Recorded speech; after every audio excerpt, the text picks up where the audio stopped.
trending stories on the front page of our papers. We have our dailies here with us. The Punch, The Guardian, and Vanguard newspaper in no particular order. So we'll be looking through the major stories on the front pages. We'll do this up until about 8:30, and then we take a break. And by 8:40, we are back for Midland Focus. And that's the part where you, our dear listener, you get to be a part of the conversation. Good morning once again. Today is the 1st of July 2024. So happy new month, and welcome to the second half of the year. Welcome to the third quarter of the year. Welcome to a new week, and it's a beautiful new day. I know a lot of people, Monday is not usually a day that a lot of us look forward to, but I just feel something really good is in the air for a lot of people, for a lot of Nigerians. There's a change that is coming, a breath of fresh air that is coming. All we have to do is let's not lose that faith. Let's not lose the hope that we have held on to for so long in our dear country. There is that change is definitely coming. This is not the time to give up. Of course, on Mondays on Milan 98.3 FM, we try to bring you up to speed as regards the major stories that trended over the weekend. So very quickly, the major story over the weekend, of course, is the female suicide bombers that happened in Gwoza in Borno State. And it's very unfortunate. The DG of the Borno State Emergency Management Agency, that's SEMA, in Borno State, Dr. Barkindo Sabiu, gave a detailed account of how teenage female suicide bombers carried out 4 coordinated attacks that killed 18 children, men and pregnant women, among others, in Gwoza. And it's just really unfortunate. This is the birthplace of the Chief Whip of the Senate, Senator Ali Ndume, and it's just so unfortunate what happened, saying that teenage girls detonated some of the bombs that led to several deaths and left many others with various degrees of injury. The president has given a statement as regards that, but it is really unfortunate what happened in Borno State. The insecurity, I know some people say, oh, it's a one-off thing. This is something that we haven't seen in a very long time. Suicide bombing is something that we had hoped was a cloud that is behind us. But then, unfortunately, really unfortunate what happened over the weekend. But that's the major story over the weekend. But of course, aside from that, we also have here on the front page, the major story on the front page of The Guardian on Saturday was, as in Kano, siege on traditional institution rages in Sokoto. So the Sokoto conversation still continues as regards the Sultan of Sokoto. Also on the front page of The Guardian Saturday, we have here, governors cannot dictate what to pay as minimum wage, NLC declares. That's an interesting one. You may want to dig deeper into that on Saturday Punch on page 2, Saturday Guardian rather. Moving on to Saturday Punch, the major headline still on the minimum wage conversation as Labour rejects governors' bids to take over negotiations. And riders to that, we had governors unfriendly. Some states are even yet to pay 30,000 naira approved 5 years ago, says NLC, as the governors are still insisting that the states should be allowed to negotiate with workers. All right, aside from that, on the front page of Saturday Punch, of course, was a continuation of the conversation on the Biden-Trump debate. It's a very long one. You may want to actually dig deeper into that. But another major story on Saturday, from Saturday Punch, of course, was the fact that the Nigerian naira, has been rated the worst performing currency in 2024. This is a very unfortunate one. Some people say, oh no, Nigeria is not the only one. Egypt as well, and one other country. So why should we, pay too much attention? But of course, it's very personal to us. So of course, we need to pay attention to it. Naira is the worst performing currency in the first half of 2024. Saturday Vanguard, the major headline, of course, still continues on the minimum wage conversation. And for Sunday, let's quickly move on now to Sunday so we can get on with today's conversation.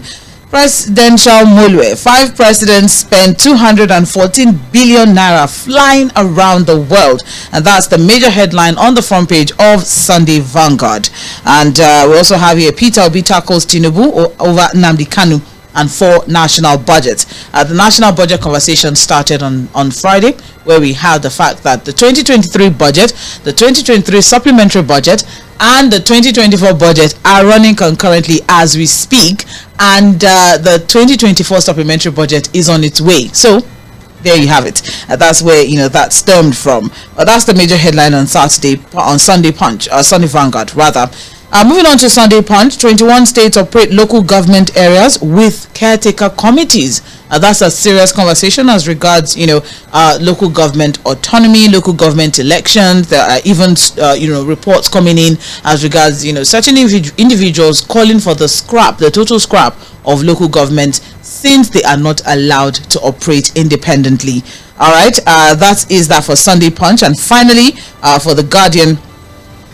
All right, that's a wrap for the major stories that trended over the weekend. Very quickly as well, yesterday on Political Roundtable, it was it was an amazing time. If you missed it, all you have to do is go to our social media platforms and get a whiff of the major stories that we discussed yesterday. We talked about the Trump-Biden conversation, the UK election that's coming up as well. We also looked at the Kenya situation, and we also wrapped things up with the Peter Obi Bola Tinubu conversation, or merger talks, as it is. But then aside from that, the Kenya conversation still goes on as regards what is going on in Kenya, and the fact that the youth are really speaking, they are roaring at this time, and whether or not this is going to bring some sort of change or a breath of fresh air in Kenya is something that we need to keep watching and keep observing. Definitely. Another major report that trended over the weekend was this interview with former President Buhari's aide Okoye-Ogbonna-Obla, who was with on a podcast. And he gave quite some interesting statements, very, very interesting statements as regards, our crude oil and proceeds of stolen crude oil. All right. Well, those are the major stories, or those were the major stories over the weekend. It's something that we all probably need to dig deeper into, or look deeper into, as we move on.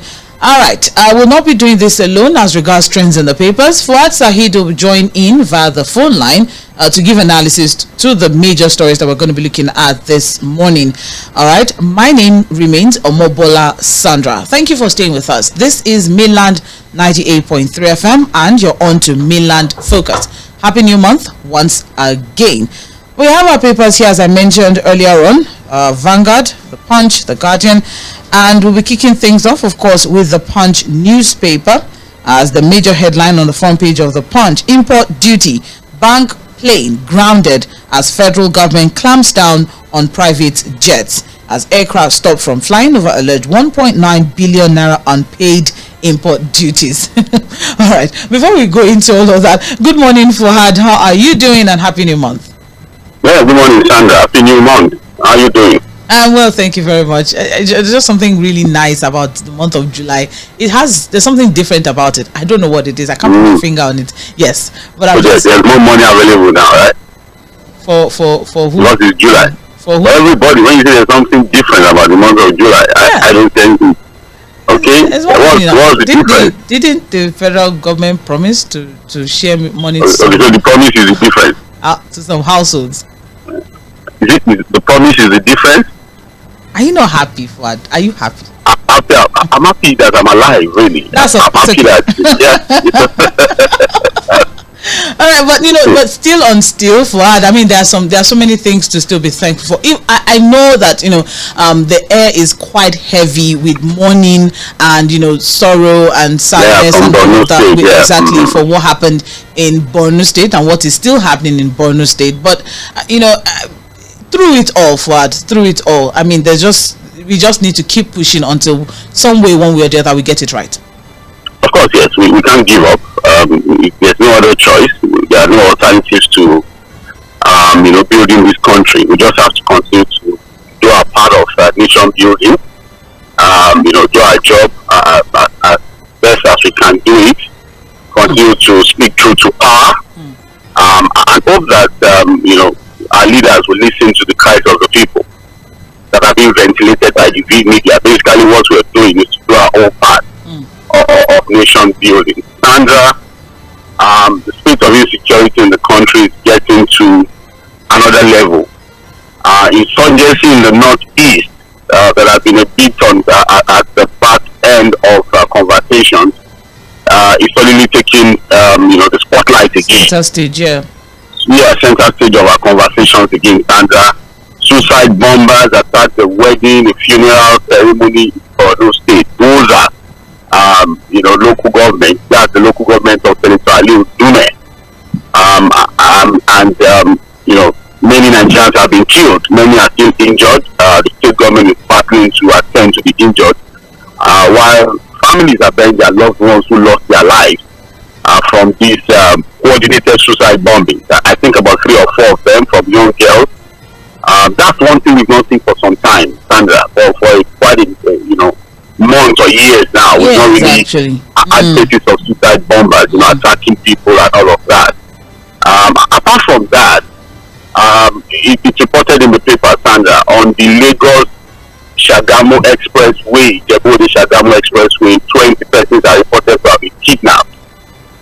Their whereabouts is still unknown as we speak. That's very close to us. If you understand the proximity value of news, it's not looking good, Sandra. It's not looking good. The figures are not looking nice. The government does not appear to have a handle on the situation. Both ministers of defense, Badaru, Matawali, are not living up to the billing. I'm sorry. If we're going to be looking at the figures, the records in the last 1 year of this administration, I doubt if these guys are actually square holes. The National Security Advisor, who is party, has been more inundated with issues of party politics and what have you than issues of national security. And that's the fact. People have complained about the decision of the president to choose a police officer to be the NSA almost for the first time in the history of the country, and the results are not looking good. Something has to happen, Sandra. Well, as regards insecurity, or as regards security in the northeast, or even in Nigeria, generally speaking, I think it's it should be, at the front burner on the president's desk at this time now, because, even for business environment or even for the economy as well, we've been talking about food insecurity for some time now. Food inflation is about 40.5%. And the major factor everyone is attributing all of these hardship to is insecurity, exactly. And it's just really, really, really unfortunate at this time that, just as you have mentioned, or just as you have highlighted, where are the ministers of defense, both the Minister of Defense and the Minister of State for Defense? We first start to the Commander-in-Chief, who is the President. Okay. And then we trickle it down to the Minister. Yeah, it's the Commander-in-Chief. Exactly. I agree. And also the widely traveled NSA as well. The widely traveled, the widely involved. NSA. Widely involved. It's everywhere. Rivers problem is there. In Kano, his name was mentioned. In Sokoto State, his name mentioned. In Ondo State, it was part of it. For me, serious security issues look abandoned on the desk of the NSA. We should be coordinating all of these efforts. All right. Thank you very much, Said Fuad. Well, let's quickly move on to the major stories for today. Mainland 98.3 FM, 7:55 a.m. And we're kicking things off with the major headline on the front page of The Punch. Import duty. Bank plane grounded as federal government clamps down on private jets. So the federal government, through the Nigeria Customs Service, has grounded a United States registered Gulfstream jet belonging to a leading Nigerian bank, signaling the commencement of government clampdown on private jet owners over unpaid import duties running into several billions of naira. Before we go into the story, Fad, I don't know if you saw the story over the weekend of Enugu Electric. Their office was closed due to the fact that we're owing rents. It's nothing surprises me again, Sandra. That was a little bit off-putting. But looking at this particular one now, this particular development now, this grounding of this airline belonging to a Nigerian bank. Yes, it came just 2 weeks after the Nigeria Customs Service began a 1-month verification exercise for private jet owners that started in June 19th and is expected to end July 19th. So it's for 1 month. All right. In a public notice, the Customs by the customs, the exercise aims to identify private jet operators that have illegally imported aircraft into the country without paying the necessary import duties. All right. So, Fuad, I mean, with this now, so far the customs had recovered about 2 billion into the government coffers when a similar exercise was, carried out sometime in 2019. And so, with this now, do we expect anything, out of the ordinary? Or is it something that we should be excited about? Yeah, it's not about expectations. The right thing should be done. People who are brought in this private jet should pay the levies, taxes, and everything that needs to be paid to the coffers of government. These are luxury, services. These are people who have the money. So why are they evading taxes? Why are they evading duties? They take everything from government, but the little they are supposed to pay to government, they don't want to pay. If you understand what I'm saying. So it's not about expectations now. It's about the government doing the right thing. Go after them, make them pay what they are supposed to pay, and punish those that even have refused to pay when they were supposed to pay. Because again, there's a time value of money. The value of what they should have paid when they were supposed to have paid, it should be what should be put on the table now.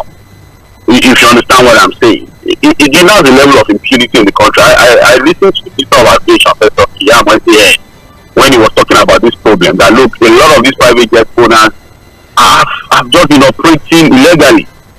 Some of them are chartered flights, doing all manner of things with so much level of impunity, and somebody has to rein them in. So this is the only reported case of a grounded plane by a bank. I'm sure that the Nigerian Customs Service will do the needful by going after others. I'm sure they will have to step on toes, because again, we know some of these private jet owners. Some of them are politicians, highly placed politicians.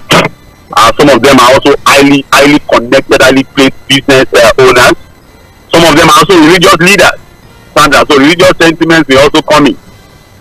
So we wait to see how the customs will see through all of these processes of ensuring that our big boys, quote and unquote, the private jet owners, pay what is due to government. Well, at least 80 private jet owners are expected to present their import documents and aircraft certificate of registration during this 1 month exercise. And so this is just one case. All right. Although the grounding of private jets which fail to pay this necessary import duty is expected to begin after this 1 month customs verification exercise, findings have shown that moves by some operators to export their aircraft might have been what forced the NCS to begin the clampdown on some private jet operators, because just carry the money away. But it's okay.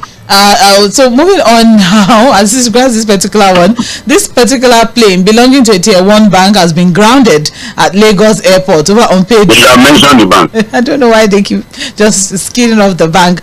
1.9 billion naira. That's what it is now. Maybe they are trying to protect them. Why they hide the identity of the bank? Especially now, Fuad. Now times are hard for banks. Banks are having it. They are really going through a lot. And so.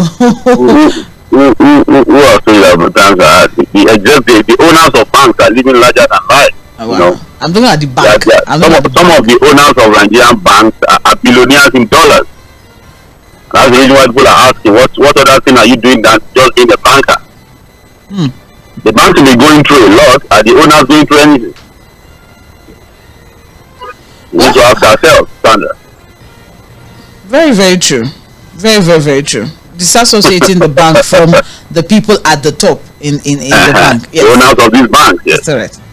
More details on page 33 of the Punch newspaper. Moving on now, still on the front page of the Punch, we have here TCN repairs plunge Ondo and Ekiti to 2-month blackout. I pity those two communities. Yes. The transmission line is being repaired and they told them for 2 months. I don't know. Yeah, for 2 months there will be power destruction. That's what the report is saying. That for 9 hours every day there won't be power supply in most communities in the 2 states. They will have to wait. Yes. Is there any other thing they can do? They will have to wait. That's quite unfortunate. But then more details of that on page 34 of the Punch newspaper. We also have here police guard Rivers Hospital treating explosion suspect, and that's on page 8 of the Punch newspaper. Nothing must happen to that guy. Nothing must happen to that guy. Because we need to get to the root of it. whoever sent the guy, we need to unravel it. We need to get to the root of that matter. There have been accusations and counter accusations. And the governor of Rivers State has said that, look, those that sent the guy, their aim was to declare state of emergency in Rivers State. If bomb blast has to happen in a state like that, it could be enough ground for the president to declare state of emergency, and that was actually what they were planning to do. The other side have also denied it and have said that, look, these are just people who just wanted to create some form of anarchy in the state. But I think now that we have a suspect who is receiving treatment, it is important that nothing happens to the suspect, so that at least we can get to the root of the matter. All right. Thank you very much. More details of that particular story are on page 8 of the Punch newspaper. Moving on very, very quickly for Gege Joshua. Lagos Calabar Highway South-South section begins in August as federal government suspends new roads. All right, and that is on just by the masthead of the Punch, and it's on page 2 of the Punch newspaper. So very, very quickly, the federal government has commenced the construction of the south-south axis of the Lagos Calabar Coastal Highway as it has now suspended new road projects. And this was declared by the Minister of Works, Dave Umahi, who said that the federal government would not embark on any new project in 2025, citing paucity of funds. And he said this during the stakeholders' engagement on the proposed alignment of the Lagos Calabar Coastal Highway, which But will it complete the ongoing project? We understand that. The reason why we have about 3 or so budgets running at the moment is because they don't want the capital components of those budgets. Exactly, they don't want any abandoned projects. So I want to believe that there are provisions for running projects. Yes, again, like you said. The reason why we are running 3 budgets concurrently now, concurrently, yes, is because of the capital project components of those budgets. So one would assume that a lot of the ongoing road, construction, projects, would be captured, will be funded adequately to complete those projects. While we also continue to see how the government intends to complete this Lagos Calabar Road project. The report is that, look, the Akwa-Ibom, I think the Cross River end of the road will also start in August. In August, even though there are still more consultations with the governors on the alignment of the roads with existing roads. Again, I thought that some of these things would have been sorted out even before the start of the project. This issue of alignment, the right of way, environmental impact analysis. You can't have a mega project like this and handle it in this coordinated manner. It shows that there was really no planning. It was just a road that the government was desperate to get done. But again, if the road is completed, we'll celebrate the government.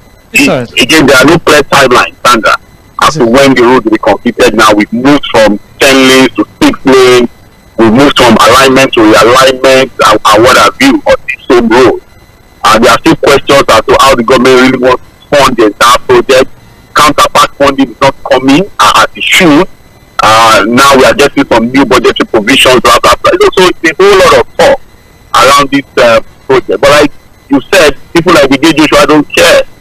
They will call you now and say, look, if they need to sell Abuja, they should sell Abuja. To finish the road. But always to see how it ends with this road. But again, while the government is saying they are not starting new projects, they should please, as a matter of national emergency and urgency, complete ongoing projects. That would be a very good work from the government. Minister Dave Umahi went further to explain that the federal government would rather concentrate on inherited projects and the 3 legacy road projects of the renewed hope of the president. So inherited projects from past administrations, ensure that they're completed, and then of course there are 3 legacy road projects. That's the Sokoto-Badagry Super Highway, the Lagos Calabar Coastal Highway, and you have the Calabar South.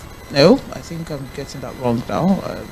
Yes, Calabar South Central Akpo Abuja 477 kilometer super highway as well. All right, so those are the legacy projects that he mentioned. But we're taking notes of those things. We'll continue to keep our eyes on those and see how the government is able to sort out this project. All right. Very, very quickly, Fuad, I trust you remember, last week when, the president said, people that, have jackpot and they are still being paid. They return the money. They should return the money. And they will collect the money from them. And anybody that is also complicit, would also, be involved. They're still here. But as it is, there's a report that came over the weekend on Sunday. Very embarrassing report from the BBC. That there's a United Kingdom-based taxi driver who has remained on the on Nigeria's federal government payroll despite migrating to the UK. Guess when, Fuad? 2022. It's almost 2 years down the line. He's still getting salaries, drawing salaries from the government. That's it. That's amazing. So the people he's working with, I'm sure he's not the most senior officer in that ministry. Yeah, that approved his leave. He doesn't come to work. So nobody takes note of attendance. Who approves those payments? Who are the accountants in that ministry? Where he's drawing salaries from? Who keep approving those payments? Is it an autopilot kind of thing? You come to work, you don't come to work, you get paid. Is that the kind of civil service we run? That's why civil society organizations have said the report is an indication of how deeply rooted corruption is in the Nigerian civil service. You're not a foreign ghost worker. What about the local ghost worker, Sandra? That's an international ghost worker, Fuad. What of the local ghost worker? Because when you say foreign, maybe he's an expatriate. He's an international ghost worker. And then we have local ghost workers as well. This is actually interesting for the fact that it's even an international or a foreign media that picked up this particular story and reported that this 36-year-old man referred to as not his real name anyways, so maybe we should just move from that, moved to the United Kingdom in 2022 and is still collecting the salary of a civil servant. And what we have is that from this particular report is that he receives about 150,000 naira monthly from the government job in Nigeria due to an understanding that he has with his boss. This is actually a very, very interesting one. So just as we mentioned, Fuad, the fact that he couldn't have done this alone, he couldn't have carried this thing out alone. There must be someone somewhere who had been covering up lapses on this end. Probably they're even sharing this 150k, Fuad. Don't you think? Because if there's someone here, on this other end, and according to this report, it says that his boss is aware, or his boss or his supervisor or whoever his line manager is aware that he has not been coming to work, but the person ensures that he gets his salary. So one way or the other, maybe they are sharing the money. We don't know. But at least something is happening. Something is happening. I'm most likely to be sharing formula will be involved. Well, he said that he didn't resign because he wanted to leave the door open in case he chooses to come back to the country after a few years. Luckily, again, they probably mentioned his name. No. Just use a studio name. Yeah. But again, he just goes to the level of corruption in the civil service standard. It's just one person out of so many that will be involved in this arrangement, this kind of arrangement where you are not offering the nation any service and you are still drawing salaries from the country. But it can't be just, it's not an isolated situation, it's a widespread cancer of corruption within the civil service. Yeah. So it just goes to show what is happening within the civil service, the level of corruption. Like I said, it's an international ghost worker. What about the local ghost workers? We've been dealing with ghost workers at different levels. Federal civil service at different state levels, at the issues of ghost workers. Yeah. We wait to see how the president would respond to this, because he made a statement, and before you know it, the BBC report also now came afterwards, and it's looking really very embarrassing for the country. If people have left the country almost 2 years ago and they are still able to draw salaries from there, it just goes to show how deeply rooted corruption is in our system, both in and out of government. Well, there's a call for prosecution of those involved in unauthorized salary payments. And also the government needs to take a decisive action to address this corruption. It is a serious issue, and stringent measures needs to be done to restore accountability and effectiveness within the civil service. But you know what, my mind tells me nobody will be caught. And we're going to move on as usual from this without consequences for this terrible behavior. Just take note of what I've just told you. What? You see, take note of what I've told you. But look, by now we should be hearing people.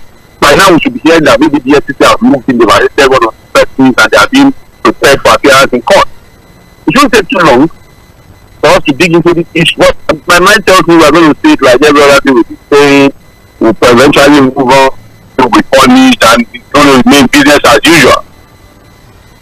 My mind is telling me that I may be wrong after all, at the end of the day. Well, just as Barrister Curtis said yesterday, we are hoping that the government would come and tell Fuad, go away, that's not how it is. So the government can shut me up on this by prosecuting people and punishing people heavily. And showing us that they have actually done that. You know, it's not just about publishing names, because for nowadays I don't trust names being published. I can publish Suraju's name. Are you waiting for any list on this one?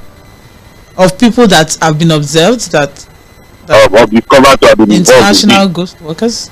On this particular case, Mr. Adams' case, local collaborators. The people that have left now. There's nothing you can do about them. Probing. What ministry is he working with? What agency is he working with? Who are the guys? Who are the accountants there? Who are the those are the issues. So, you know how many people you punish at the end of the day? I don't think we just move on. It will be just, okay, we had it. So, all right. Well, let's wait to see whether the government will clear this out.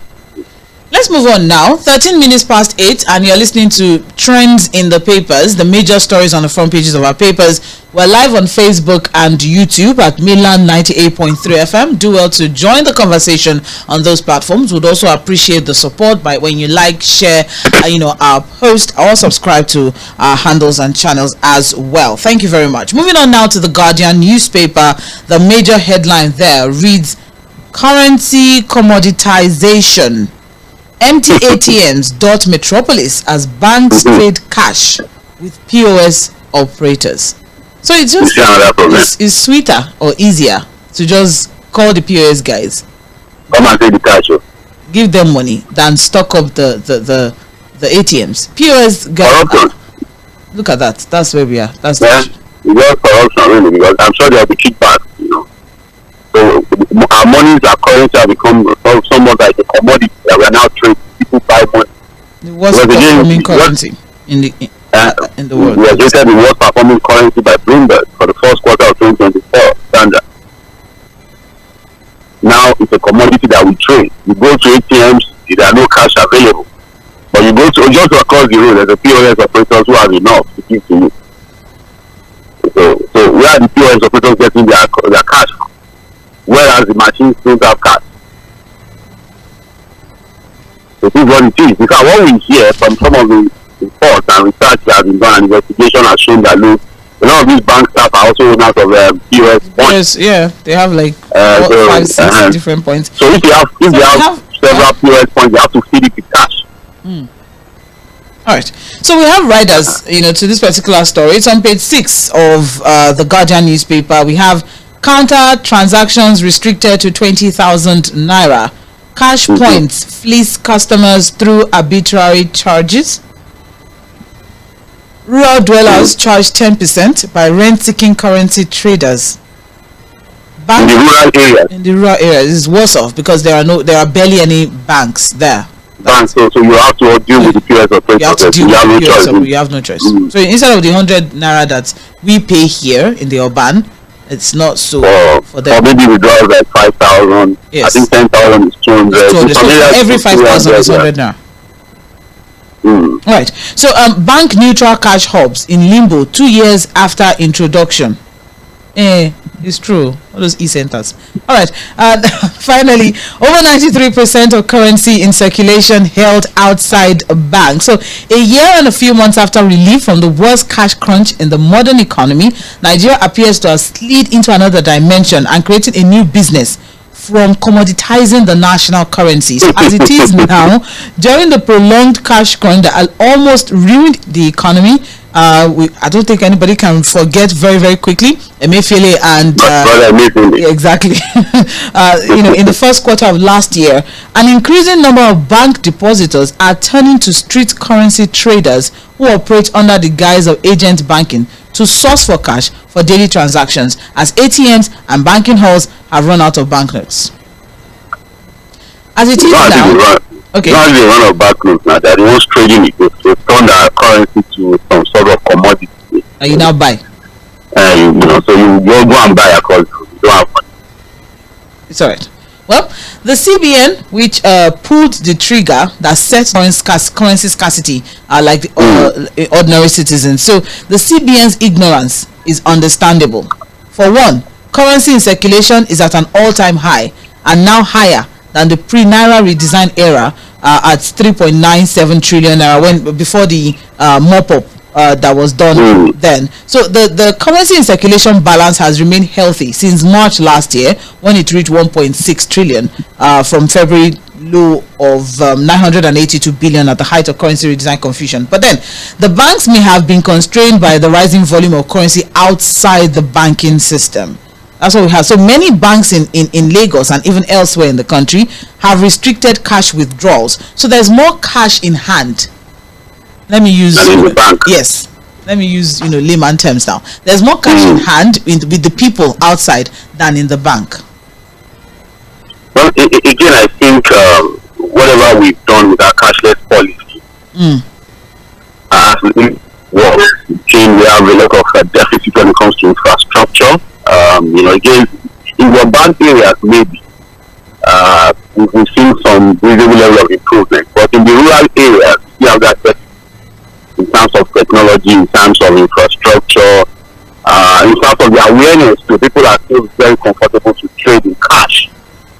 You understand what I'm saying? There's no reason why a pepper seller, for example, should not have a point of sale machine, where people can pay or do transfers, you understand, when it comes to payment. But they will tell so you probably have to just go to a POS operator to get cash and pay for little things. So, again, there's still a lot of work that we need to do in the banking sector to really bring banking closer to the people, create the infrastructure, create the awareness, and create some form of seamless banking that will engender the cashless policy, so that we don't turn our currency to a commodity that we now continue to buy and trade amongst ourselves.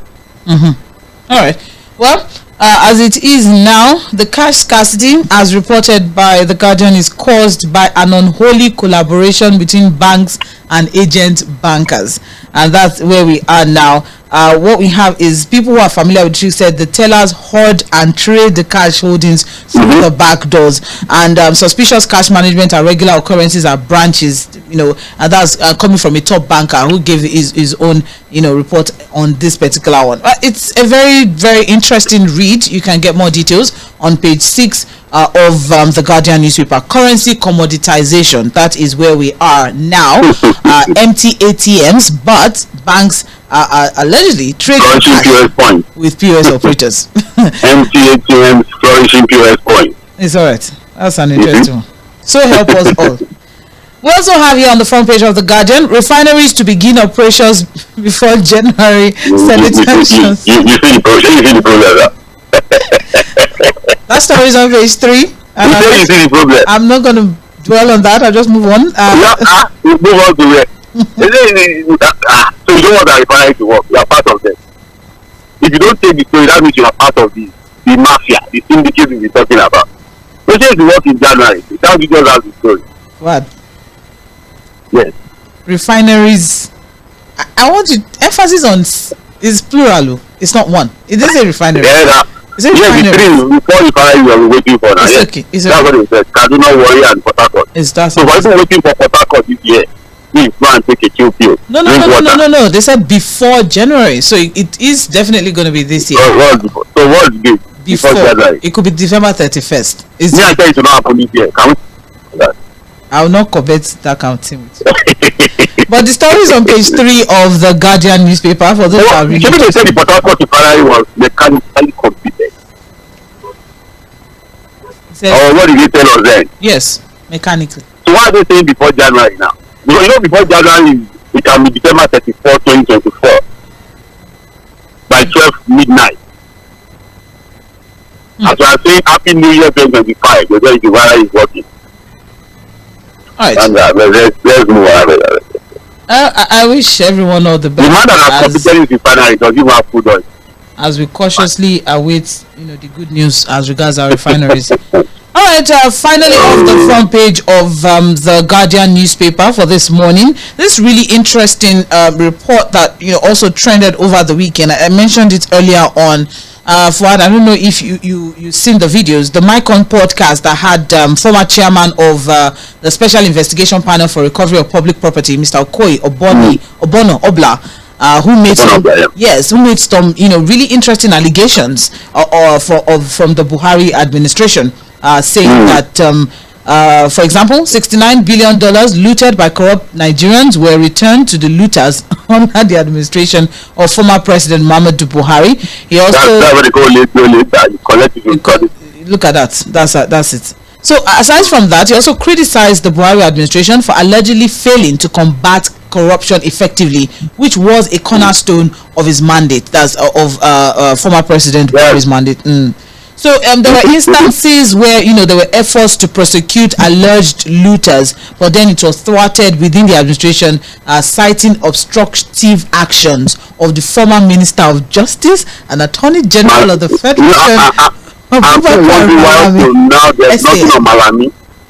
We've been dragging the Mayfield, we've been dragging every right, left, and center in the Buhari government. You know what's interesting? Yes, a lot of the cases were bungled right there from the table. What's interesting in this whole thing, I find it really interesting, is the fact that former Minister Malami was embroiled in so many things except the law. Everywhere. Everything that had to do with money and finance, it was involved, and even politics. And what's going on? But anyways, his name has come up here again. This is an allegation. Sandra, was very successful. It seems not one successful prosecution of a corruption case under Buhari. Not even one. And you had the AGF then who was stylishly bungling a lot of the cases. Remember that it was also under his watch that the governors were able to at least convict or pardon. And to have thought that Buhari came in, a new sheriff is in town, blah blah blah, corruption. People had thought that Buhari was going to come in and renew the hopes of Nigerians on the fight against corruption the way he did in the 80s with the Diagbon. The war against indiscipline, that actions against corruption. That was why when he came in, there was that celebration. A new sheriff is in town. Bye bye to corruption. But under, it was an 8 years of complete disaster when it came to corruption. It was even one more widespread under him. Well, and whether you like it or not, there's no way you are going to exonerate the AGF at that time. Who we knew was involved in too many things. There's a lot. There was a lot. People who are really interested in this, you can just get more of this from the Mycon podcast, on social media. There was a lot. He also mentioned another case that involved the senator. I don't know if you remember, for the Panama Papers. All right. So there was a senator who was implicated in the Panama Papers for offshore property, and Obono Obla claimed that his attempts to investigate the matter were stymied. Despite presenting evidence to relevant authorities. He also expressed frustration over the lack of action from the President and the Attorney General of the Federation on such matters. He also criticized the performance of the anti-graft agencies that have performed below standard after he and the EFCC chairman Ibrahim Magu's departure.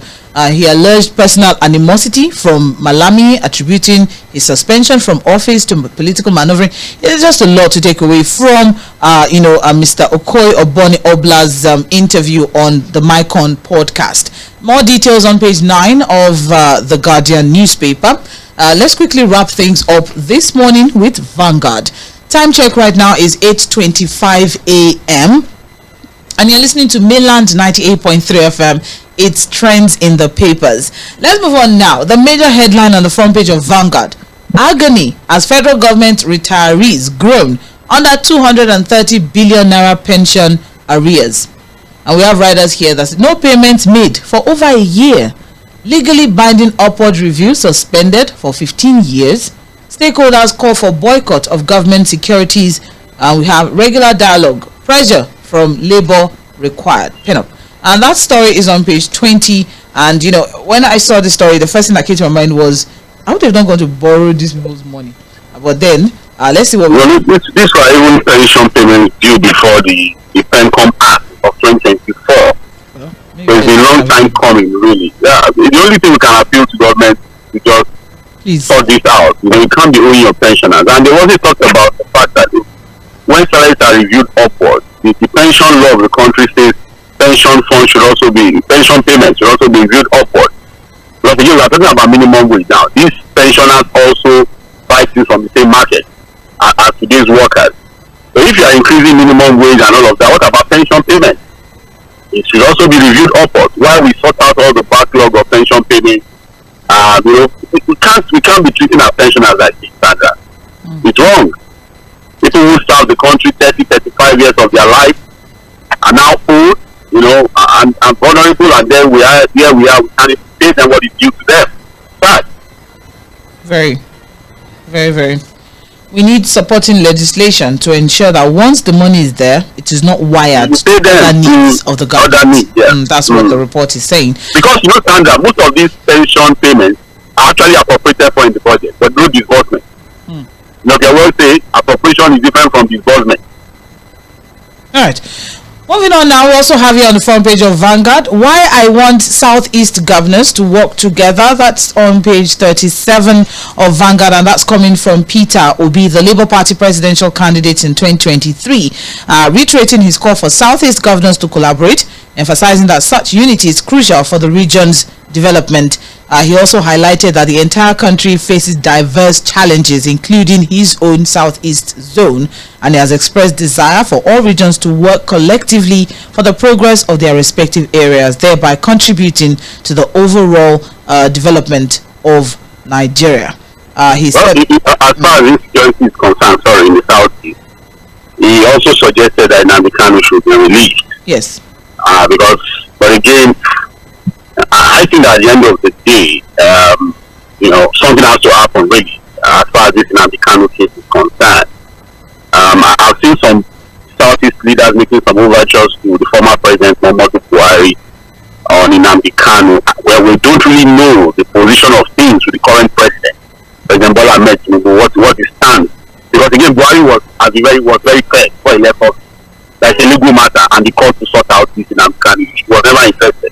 Leaders of thought, elder statesmen visited him, appealed to him, and remember what he told them. The court will decide. We don't know whether that's the same position with the current president, because the case is still ongoing. But whatever that is, I think the government has to sort out this case. Maybe a political solution so that at least peace can return to the Southeast again. Well, more details of that on page 37 of Vanguard. And also we have here, Nigeria still using 1966-67 map for survey. And that's coming from surveyors trying to call their attention, to that one. The Nigerian Institute calling for update. And that's what, causes the continuous crisis and unclear demarcation of the country's land and territory at this time. So more details on page 12 of Vanguard. We also have here exit of multinationals, opportunity for local industries, and that's coming from manufacturer.